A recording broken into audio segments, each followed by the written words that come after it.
across the board that climate change is happening and that it's accelerating and that humans are the cause. To quantify the impacts of climate change on the winter sport recreation industry, climate change could cost over $1 billion a year. The more we can reduce emissions today, the more of winter we can preserve for our children. These things are being made worse by climate change. The science is there. So we are no longer talking about the future. We are talking about the here and now.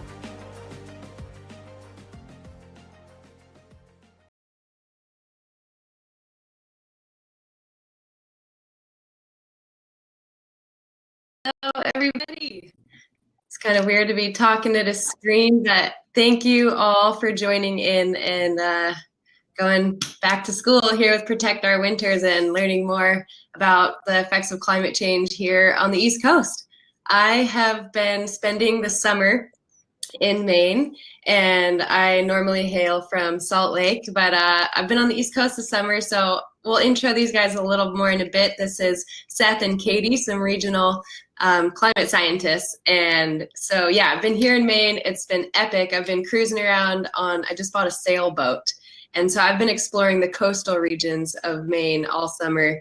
There's my boat there, Sea Bear, from up the mast. And it's been all time. And I just really have been given an appreciation for the East Coast, where I've never spent time before. So I'm really psyched to have Seth and Katie on. We'll take some Q&A from all of you guys at the end of this session. So in about 25 minutes, you can throw all your questions in the chat. And yeah, I'll throw it over to Seth and Katie. I'm curious to hear more about you and just what you love to do in the outdoors here and where you're from and stuff. Yeah, so I'll start. I'm originally from the East Coast, but I spent 10 years in Oregon prior to moving to North Carolina. And I've been fortunate to live in states with great outdoor space, New York, Oregon, North Carolina. And I love getting outside. Angel, I have to admit, I'm a terrible skier, but I love hiking. I love camping. I love going to the beach. And where I am in Raleigh is closely located to both of those things. So last week I found myself out in the mountains, got drenched with 2 downpours. I'm a better climatologist than a meteorologist, but I'm just loving exploring my new home state. Yeah, awesome. Hey, Angel, good to see you. Hey, Seth. I'm Seth. Yeah, I'm from Maine originally, and my backyard is full of exploration, I guess. So we have, Baxter State Park is probably one of my favorite places. Acadia National Park. I'm a climber, ice climber, rock climber, paddler when it's too hot to climb. So it seems like I'm paddling more and more in the summers, maybe, and fishing as well. So I kind of do a whole gamut of activities in Maine here, and it's nice to be on with you. Awesome. Wow, that's way more activities than I do, and you make time to do all these things, which we'll talk about, which is awesome. But let's start with you, Katie. So it says here in our little reference, and we were talking about a little bit earlier, but you are the state climatologist in North Carolina. So I have no idea what that means. So like, what did you do and how did you get there? Will you tell us all a little bit more about what you do? Yeah, so it's a really fun job. I somehow found a way to get paid to talk about weather and climate, which I would do no matter what. And I get to travel around in normal times a little bit more and meet with people in North Carolina who have to make a climate-related decision. So that's truly, literally everybody. We're talking farmers, we're talking national park folks, we're talking transportation planners, and I get to sit in on all these really interesting conversations and learn about what keeps them up at night and how climate change may change that in the future. So a lot of talking, a lot of listening. I play with data. We have a weather network in my office. It really, truly is a joy. Wow, that sounds like a lot like you talk with a lot of people, like you have equal time like talking and listening and sort of doing like the human side of science, and then also it sounds like the numbers crunching and all of that, huh? Absolutely. I can't get bored. And when I do get bored, I can just switch to another topic or call somebody up or go to a meeting or enter into one of these conversations. Cool.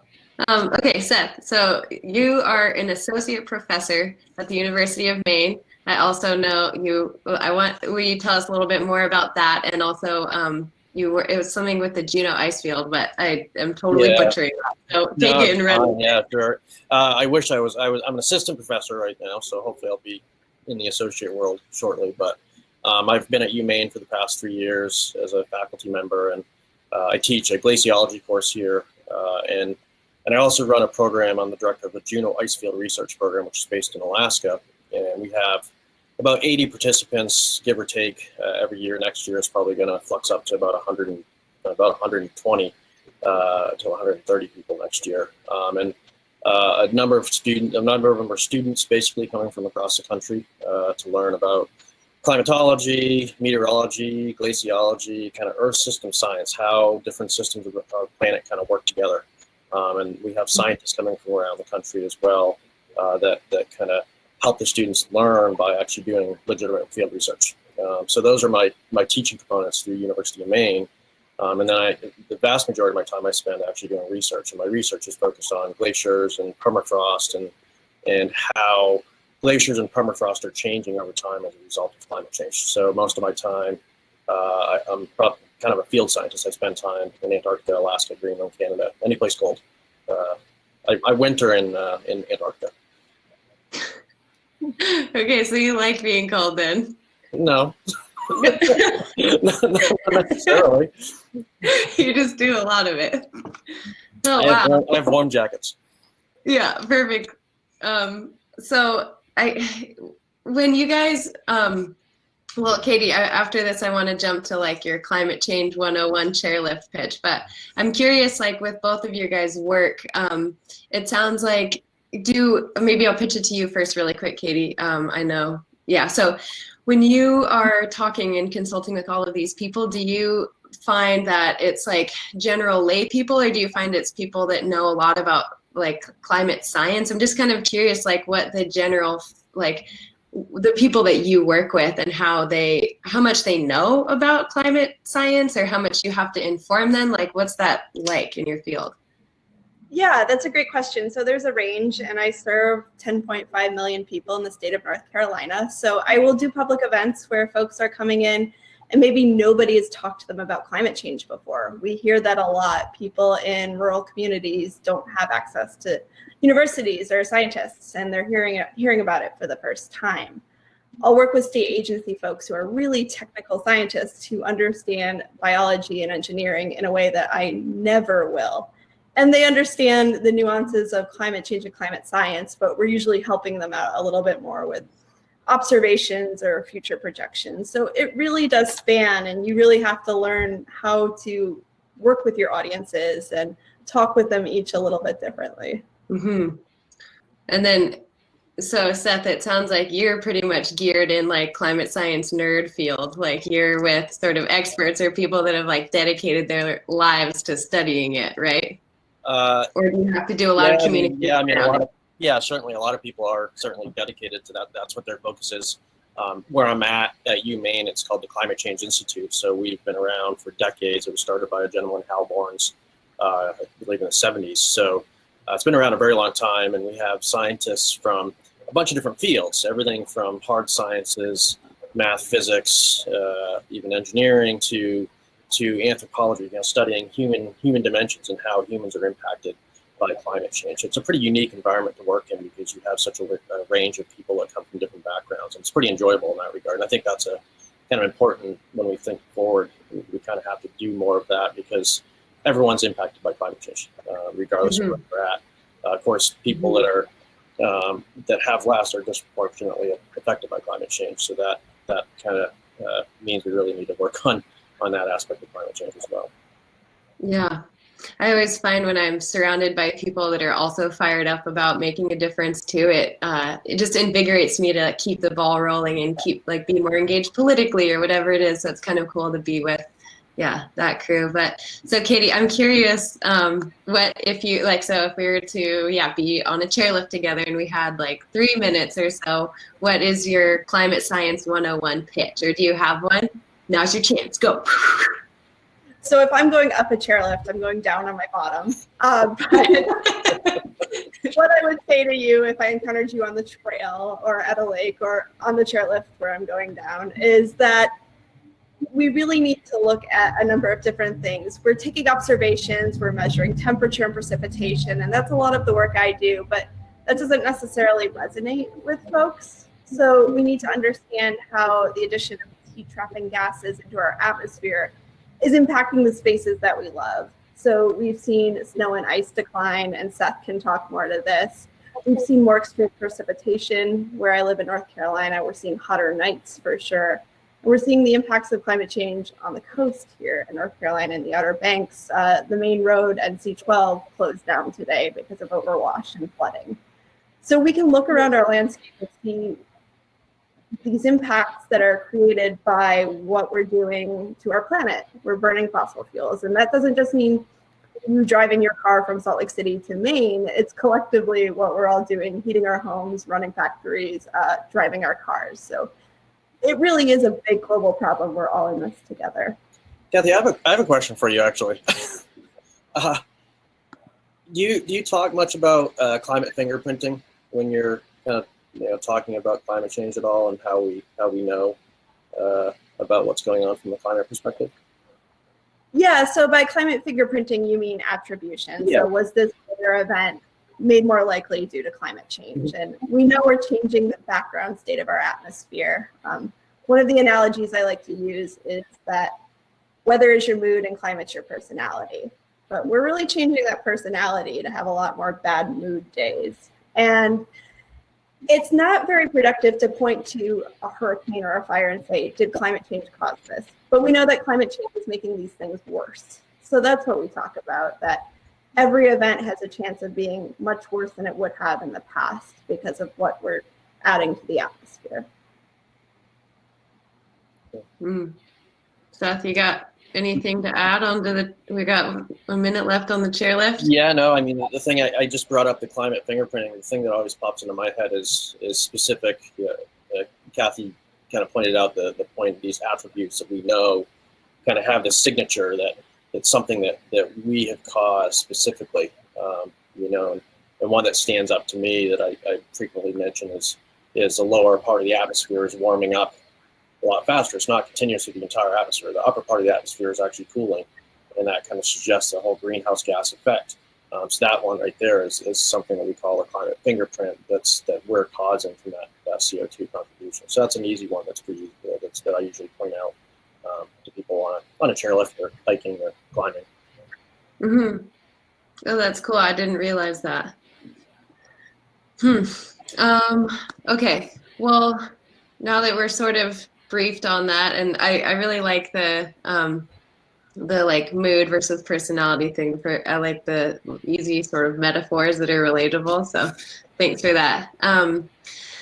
So I guess I'm curious, like I'm from Salt Lake, but I've spent the summer here on the East Coast, and I mean, there's so many amazing things to do out here. We kind of talked about what you guys like to do, and I'm assuming a lot of the audience watching here is like passionate about recreating, probably out in the East Coast. And so, like, how will these long-term or even immediate effects of climate change be affecting like our backyards here, or just in the East Coast, I mean?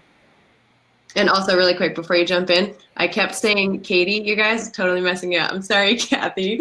I just didn't even see the H for a couple times, and my bad. Kathy, sorry. It's not the first time it's happened, so I just went with it. It was in the We just met an hour ago, so it's fine. You don't have to look very far in 2020 to see some sort of climate disaster unfolding. It's almost difficult for it to keep up with.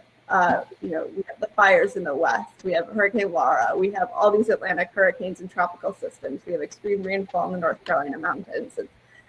It's almost exhausting. And when I started thinking about climate change back when I was a student, we framed it as the future, but the future is here now. Climate change is here, and we see it in our backyards. We see places like Wilmington, North Carolina that flood on sunny days just because the ocean's that much higher, or our nights are just that much warmer here in North Carolina, and that has all sorts of implications for public health and agriculture. We no longer have to look very hard to see what we were predicting playing out on the landscape. Yeah, I would add to that Maine, when I think about climate change now and in the future, I think we're already seeing that as well, obviously, with a lot of the outdoor activities that we might pursue here. I think the first one that pops into my brain is the skiing and snowmobiling industry in the state of Maine is temperature's warm, kind of the snow line between where it transitions from rain to snow is moving further and further north, and it's also going up in elevation. So the smaller ski resorts are probably going to continue to get hit, having shorter seasons for skiing. They're going to have to diversify a fair amount to kind of get through their year-round activities, because I think the skiing is not going to sustain those locations. And same with snowmobiling. Snowmobiling is a big activity in the state of Maine. Likewise, you might have a longer summer, so you might have other tourism industries happening, but I can tell you I don't climb in the summer in Maine because it's already too hot for me. So I climb in the fringe sides, and I'm curious to see what happens to ice climbing. I'm an ice climber as well. I'm curious to see those types of activities, how those will change in the future. And then one other thing that pops into my head in Maine is the fishing community. Maine is well known for cold water fishing species. So salmon and brook trout are two of them.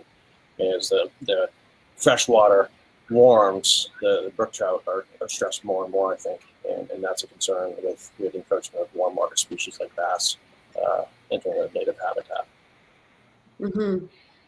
Yeah, gosh, when you were saying, not just moving further north, but moving further up in elevation with the snow lines here, it's crazy to think about because we're so close to the ocean and the elevation is so low. It's not like there's a bunch to go. Like in the West, Snowbird is at 10,000 feet. And so there's kind of a bit of buffer room, I guess. But on the East Coast, it almost feels like we'll be feeling it quicker and sooner, huh? And then I guess not to mention like the hurricanes, which doesn't necessarily affect recreating, but it seems like the East Coast is kind of in a prime ground for just feeling it. Yeah, absolutely. There's no shortage of things to worry about here on the East Coast with climate change. Well, yeah, it's like, it's so interesting, like talking with you guys, and the more I learn about climate science, it seems like there's general awareness that's spreading and a lot more people are aware of what's going on. It's being talked about publicly more and talked about politically more. And it's awesome that the awareness is getting there and the education is, increasing. But it seems like there's almost this taxing feeling because we know so much more about it and it's all bad. Or I get this feeling of yeah, this is happening and this is happening and this is happening, and this can be overwhelming. And so I know that something that Protect Our Winters is really great at, and why I love working with them, and that something we're hoping to end with this on is just amidst all the doom and gloom, what can we be doing? And I feel like that's the question that we all are always asking ourselves. And for me, making having a plan of action just to make the world a better place the way that I would like the way that I want to be the change is half of what makes me feel better. It's okay, I'm doing everything that I can, or I'm doing what I can. And so being educated about that. And so I guess, that leads me to before, we'll go into Q&A here in a second, but I just, let me see. Did I forget anything, guys? I think that was everything. Is there anything you guys want to add? I'll wrap this up here. We'll go into Q&A, and I want to intro the Make a Plan to Vote tool, which is amazing. I just used it the other day. But is there anything else you guys wanted to add just right now? What's on your mind about even how you guys stay hopeful? How do you guys stay hopeful in just the field, learning about all these hopeless things all the time? I can chime into that. I mean, I will say I spend a lot of time with students. Most students that know me, people that know me, I'm pretty positive and pretty stoked about the science that we're doing, but also stoked about seeing change as a result of the science. So actually, taking the science and saying, okay, how can we use the science to the benefit? And I think Maine is doing a really good job in general. We have, I think, 75% of our electricity comes from renewable energy, for example. And I think our forests, which is fairly healthy still, we have plenty of challenges, which I could dive into later, but our forest accounts for about 60% of our carbon offset. So, Maine's in a good situation in that regard. So I think in general, Maine's doing well, but I would say that, we're on that cusp. We really need to do a little bit better to kind of, I think in some ways, I think the East Coast can actually lead the way in terms of making change and kind of showing what we're doing here and trying to get other people around the world to do the same thing. So I think that's the important thing. Climate doesn't know borders. So I think that's an important message to send to people, that we also have to take what we're doing in our own communities and tried to spread that around. Mm-hmm.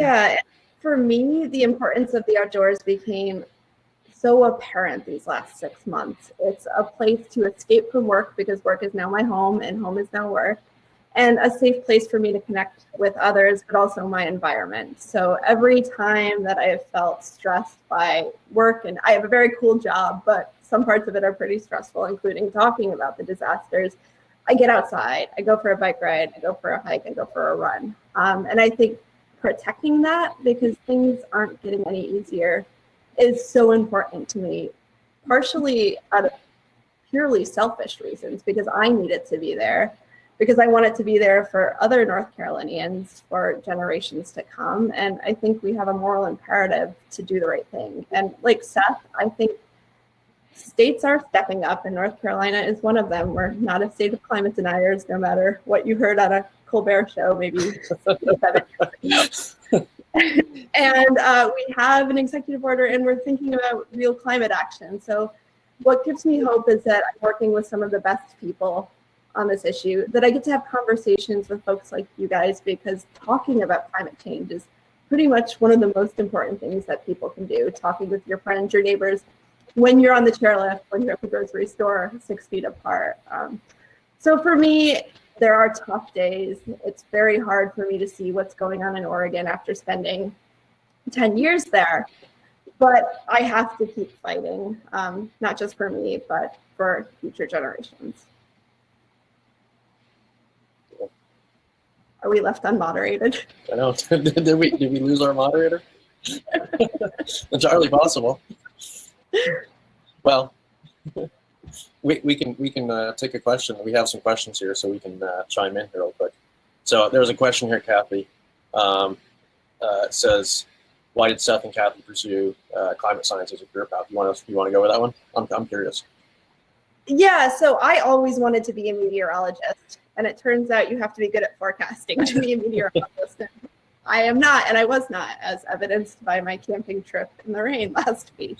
And I heard a talk on climate change impacts in New York in the mid-2000s, and I thought, this is so obvious, why isn't anyone fixing it? So I went to graduate school to try to fix it, and we're still trying. But to me, it's just my generation's biggest problem, and I just wanted to put my time and energy toward that. Cool. How about you? Yeah, my dad was a scientist when I was growing up, but I kind of grew up in a very weird environment with him. He was he ran a trapping, like a fur buying business, so kind of pretty old school environment to grow up in. So we ran a trap line and dealt with the furs and did a lot of hunting and fishing.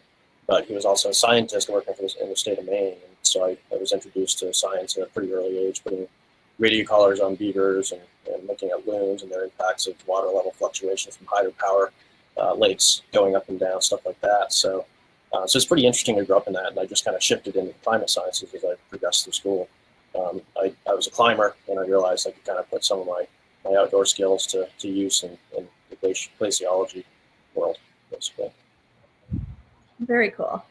I get jealous that you get to do field work. I mean, I get to travel around North Carolina, and that's wonderful. But when people ask if they can take pictures out in the field of what I do, it's just me at a computer.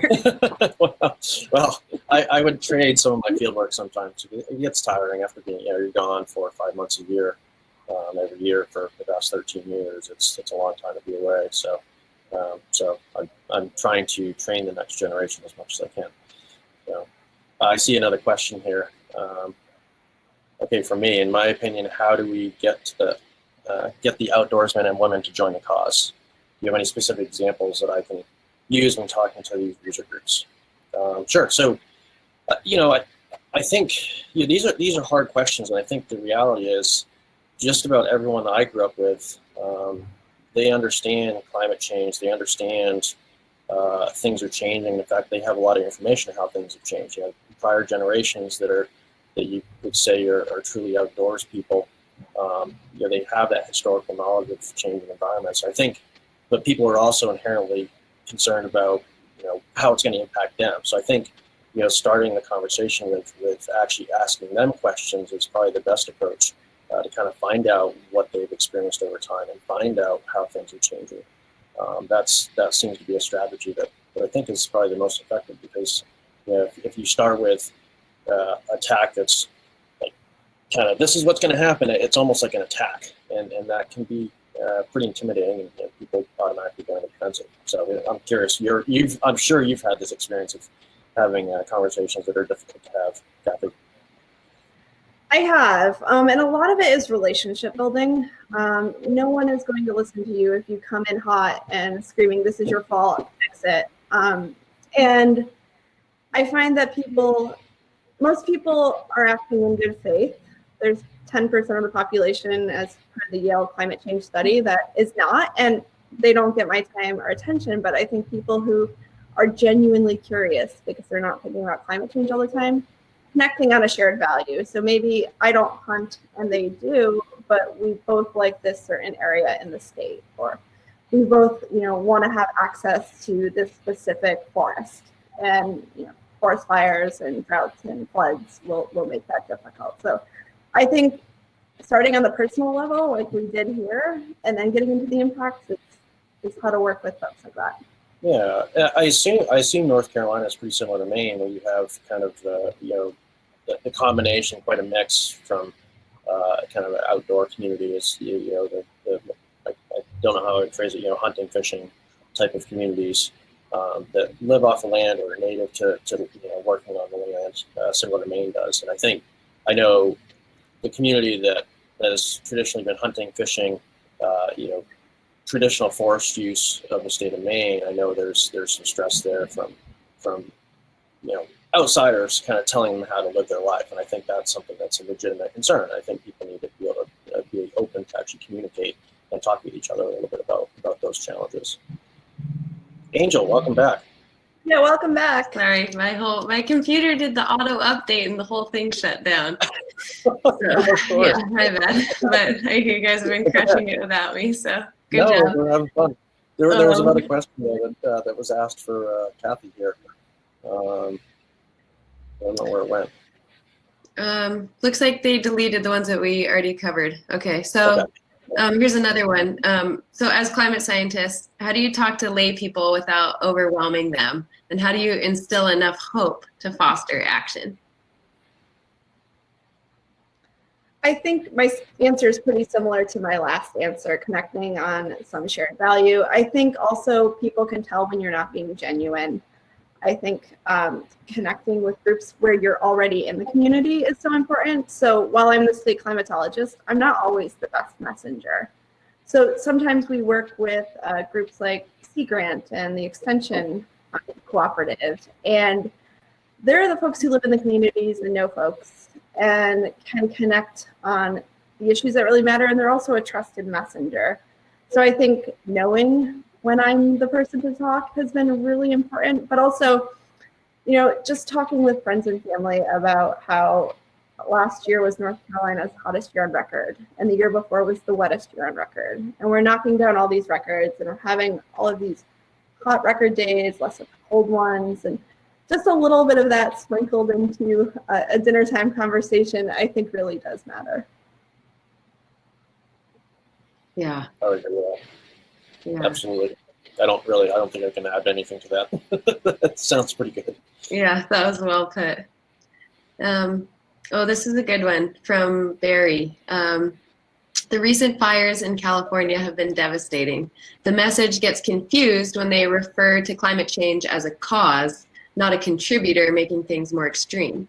How can this message be made clear to more people, especially people that are skeptical? Too often I hear activists insult people with a different viewpoint, using names like climate denier accomplish nothing. So, how can that message be made more clear to more skeptical people, I guess? Yeah, like I said before, fighting with people isn't going to get you anywhere, or insulting people, or I don't know I've ever had a fight where someone has screamed at me, "You're wrong," and I've walked away and said, "Yep, I'm wrong," without some sort of iteration. I think we all need to do a better job of being kinder to each other and understanding this is a very stressful time. People are losing their homes. We're in a pandemic. And I think, again, I keep saying this, but connecting on the things we value together is a way to get at that. And the fire message has been extremely muddy because there's a human component aside from climate change to all that. Forest management has played a role. Climate change has played a big role, and these things get conflated. But I think, again, just looking around the country and pointing to all the disasters that are unfolding at the exact same time, we really are seeing climate change play out on our landscape. I would agree with that, Barry. That was a cool question. I think kindness is key, and I think every single person has some internal battle they're dealing with, or some battle they're dealing with at home, or from a financial hardship or family hardship, or and it's not just all about climate. Everyone has they build their beliefs on what they've experienced. So I think it's important to kind of start from that perspective and try to get to know each other. That's a hard thing to do. I can tell you right now that my dad and I have heated conversations back and forth about science. So he's probably the only one that I do. But we learn from each other, and we try to build that relationship on. And we've known each other obviously since I was born. So, it's a hard conversation to have, but it's an important one to have. I think, trying to meet at the middle ground, like Kathy says, having that common link is a good way to start. Yeah, I wholeheartedly agree with that. And thanks for spreading that message. Okay, well, it's been a half hour, so I'm just going to let some people go. But before you go, if you guys were like, what can I do? I want to get involved. Protect Our Winners put together this Make a Plan to Vote. And so they're going to queue up, makeadamnplan.org. And you can head there, and it's so easy. If you're like me and you've been moving around different states, maybe you don't know where you're registered to vote, blah, blah, and you're kind of overwhelmed and it's getting down to the last minute and you're like, oh, I don't know if I'm really going to rally in time. Like, I've been there, and this tool makes it so easy. So I just can't talk highly enough about what they've put together here. So that will help you a lot if that's a dilemma that you're finding yourself in. And thanks, pal. So awesome. Well, thanks to all who have stuck around. We're going to keep going with some Q&A for everyone who's like digging it like I am.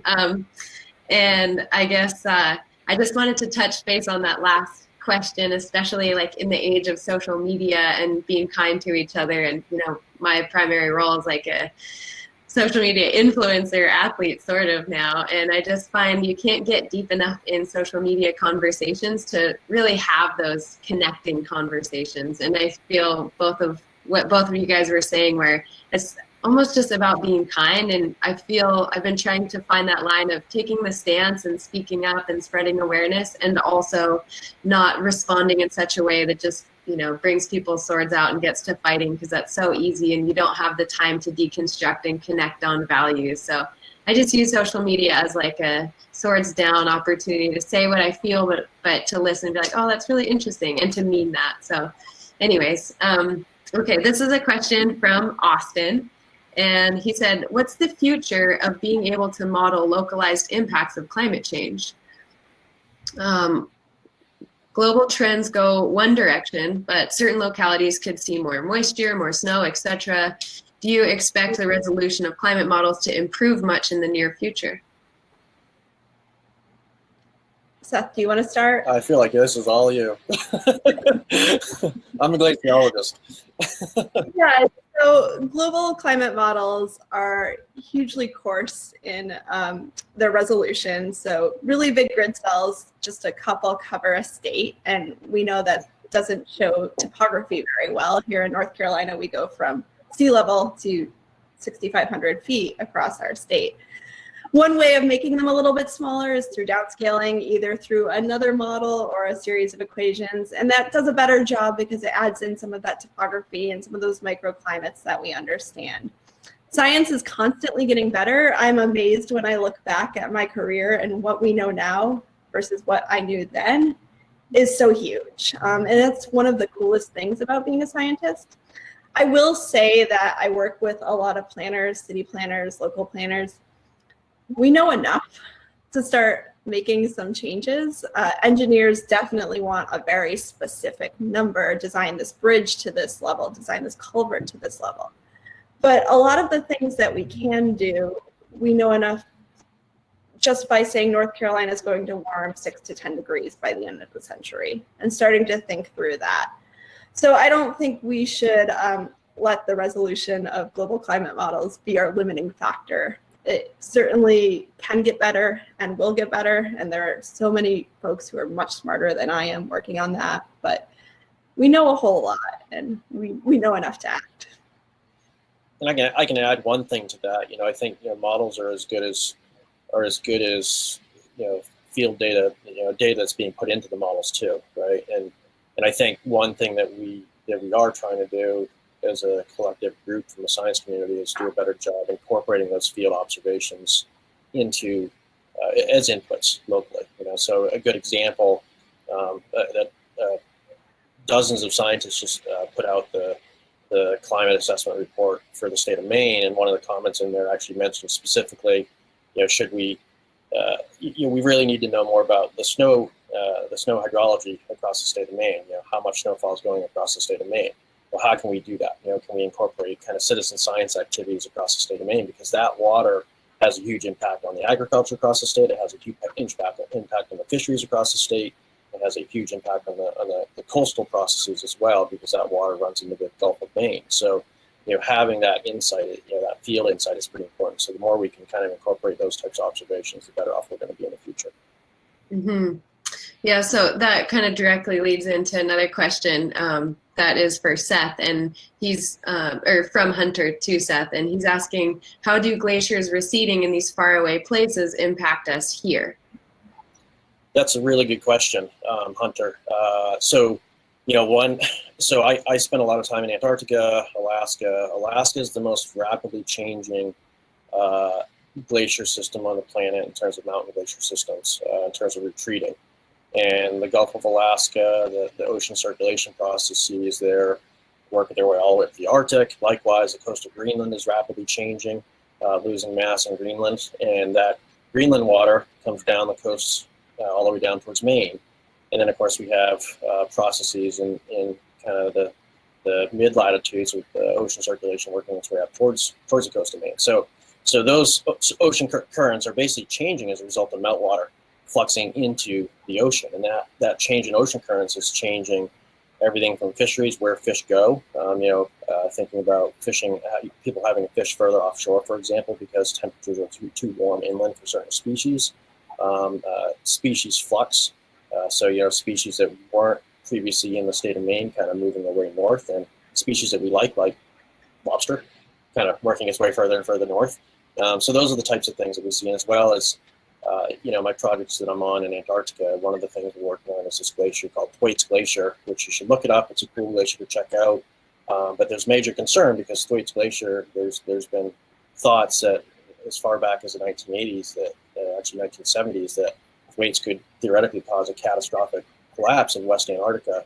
And if that happened, that could actually increase sea level by 2 to 3 meters above where it's currently at, which would be devastating for the world's population. If you think about communities like the French Polynesian Islands or Florida, or any place that's a low-lying environment. I mean, of course, Maine has plenty of, the East Coast has plenty of low-lying environments. Most of our cities are on the coast, so it'd be pretty devastating.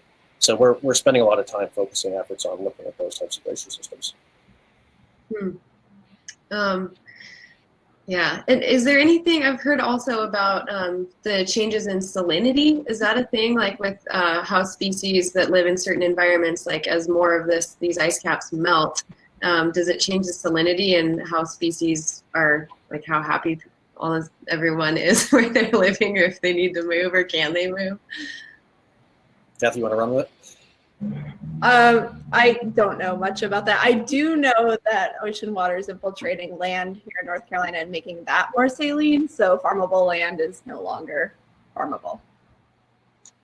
Yeah, with Angel, like the salinity change with the influx of fresh water is kind of altering how deep or shallow certain currents are going. So it's kind of altering the process of water actually flowing together. Because when you add that salinity into the mix, if it's more saline, it sinks. If it's less, and it floats basically. So that's kind of the process. It's so interesting. So it's complex. It's pretty complex. Yeah. That's why we have you guys on here. Okay, so this question is from Dan. And this is, a really great question, I think. Have we passed the point of no return with climate? And how will we know when we pass the point of no return? And is this also what is referred to as the tipping point? So we haven't passed the point of no return. I wouldn't be here spending my Monday afternoon or evening if we have. We've passed a few stops. We're on the bus and we need to get off at a certain point. But if you fall asleep on the bus, you just don't stay on the bus forever. So let's wake up and get off the bus as soon as we can. That being said, we have to take some big action soon, and we means the planet, not just North Carolina, not just Maine, not just the US. The writing is truly on the wall, and we bought into a certain amount of warming, and we will see climate impacts even if we were to stop fossil fuel use tomorrow. But the sooner we take action and reduce those emissions, the better off we'll be, and the better off our future generations will be as well. I would absolutely concur with that. And maybe the I think we, the Earth is always going to be here for probably billions of years beyond us.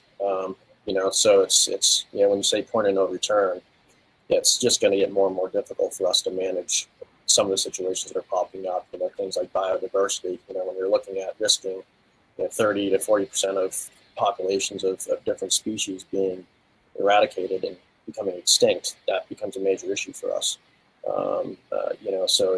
I've said this, and I don't know if it's entirely true, but it seems like humans act as a parasite in ways where we kind of destroy everything around us. At some point we have to stop doing that. I like the bus analogy. At some point we really need to pay attention to what we're doing to everything around us. Mm-hmm. Yeah, wake up, get off the bus. This question is for you, Kathy. It's from Holly. And so when you're working with folks on climate education and messaging, what's the most common question that you're asked? Everybody wants to know what they can do about it. You sit there and listen to me for 30 to 45 minutes, drone on about these terrible things. And, as a human, we want to know how to fix it. So getting back to what you said, Angel, about making a plan to vote, absolutely do that. Like we said earlier, talking with folks, you can't just leave people after telling them that North Carolina is going to get hotter and wetter and more humid and all the terrible things we don't want without giving them something that they can contribute to. So that's hands down the number one question I get. The second question I get is, how much hate mail do you get? And it's quite a bit, but those people are probably also coming from a place in their life where they're not very happy. Mm-hmm. Yeah. Okay. Well, all right. I think we're wrapping it up here. We've been chatting for 45 minutes. And so our last question is from Caitlin. And she says, I'm not a scientist, but I do have a desire to use the skills I do have to get involved, which for her is writing. Do you have any suggestions on how people with non-science backgrounds can make a career in this? I'll answer this one. I just by giving an example, with the Juneau Icefield Research Program that I've been involved in Alaska, the program's not just for students interested in science. We have students coming to the ice field and faculty coming to the ice field that have backgrounds in science communication, art, using art and storytelling for communicating science. I think there's a lot of ways to get involved. I think one key is just to kind of look around in the community that you're at. Just do a search for climate change in your own community and see what pops up online. If you can't find something, email us.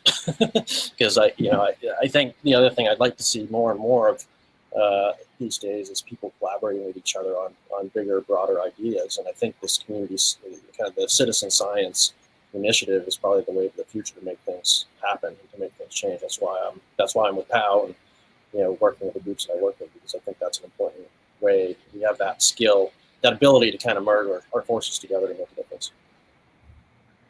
Yeah, if this problem was just for the climate scientists to solve, we would have done it by now. But we need all sorts of disciplines. We need the athletes, we need the writers, we need the sociologists, we need the economists. We need to all be working together. And I run an office of 10 people, and I would love to have somebody with just direct writing skills to help tell stories. North Carolina has a hiring freeze now, but keep an eye open. So there's certainly a place for you in this field. And, you know, storytelling is such a powerful medium. So I encourage you to just put your pen to paper. And again, like Seth said, email some folks and look at some reports, but really add your voice to it. And I think that'd be really impactful. I love that so much, you guys. Yeah, I've lobbied a few times with POW up in DC, and the thing I hear about all the time from the politicians that are, you know, making the laws, they always say that they don't hear enough from their constituents about climate change. So like calling your senators or calling your representatives and, you know, voting, but using our voices in the ways that amplify our gifts. Like, you know, for me, I'm a skier, but I built a social media platform through it, and so I'm trying to do what I can. And there's almost this unique juiciness that comes when you're like, okay, this is something I care about, and this is my gifts, and where can I get creative to make it work? And there's no blanket solution, but it's such a gratifying feeling when you're like, I'm a writer. Like, what if I researched, you know, some cool people in my community and wrote an op-ed in the newspaper? Or there's just so many beautiful ways that humanity can be creative, and I really believe that that creative spark and us working together is what it's going to take. So thank you both so much for joining. I learned a lot, and it was just awesome to connect with you, and I'm fired up. And I encourage everyone who's watching to go to that site, makeadamplan.org, I think it was. And let's see, was it makeadamplan.org? Yes. Go to that site, make a plan. There we go. And I thanks to all of you for joining. And Seth and Katie, where can people learn more, like connect with you or learn more about your work?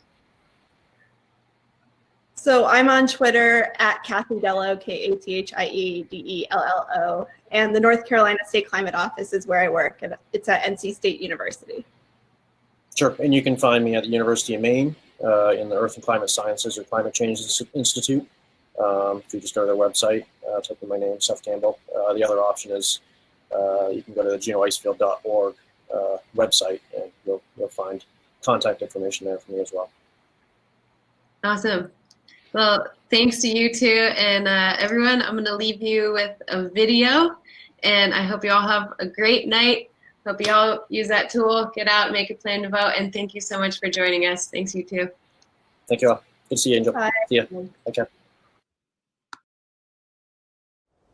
If we want to protect the places we love, we must vote. But first, let's start at the beginning. Here, here, here, and here. Our country claims to be built on a lot of things: ideals, law, truth. But the one thing that's perfect, what America's actually built on, is the land. This land, this land, this land, this land. For some of us, our ancestors have been here forever. Others arrived centuries ago. Others did not choose to come here at all. And others were simply our parents looking to give us new opportunities. But despite our different paths, we all converged here, on this land, not made for you or for me, but for everyone. You see, the land is our common ground. The mountains, the slopes, the forests, the crags, and the coasts. The places we play and the places we escape to. We cannot continue to allow our seasons to shrink, our rivers to be polluted, our skies to warm, and our forests to burn. So we must rally around the other thing that unites us, our right to vote. Because no matter who you are, if you love the land, you are a member of the outdoor state. 50 million people strong, not defined by borders or party lines, but by passion for places we love. Bigger than any other state and more powerful too, but only if we vote. So let's stand for our common ground, whether our common ground looks like this, or this, or this. If you love the land, it's time to make a plan to vote. Make your plan to vote at makeadamplan.org.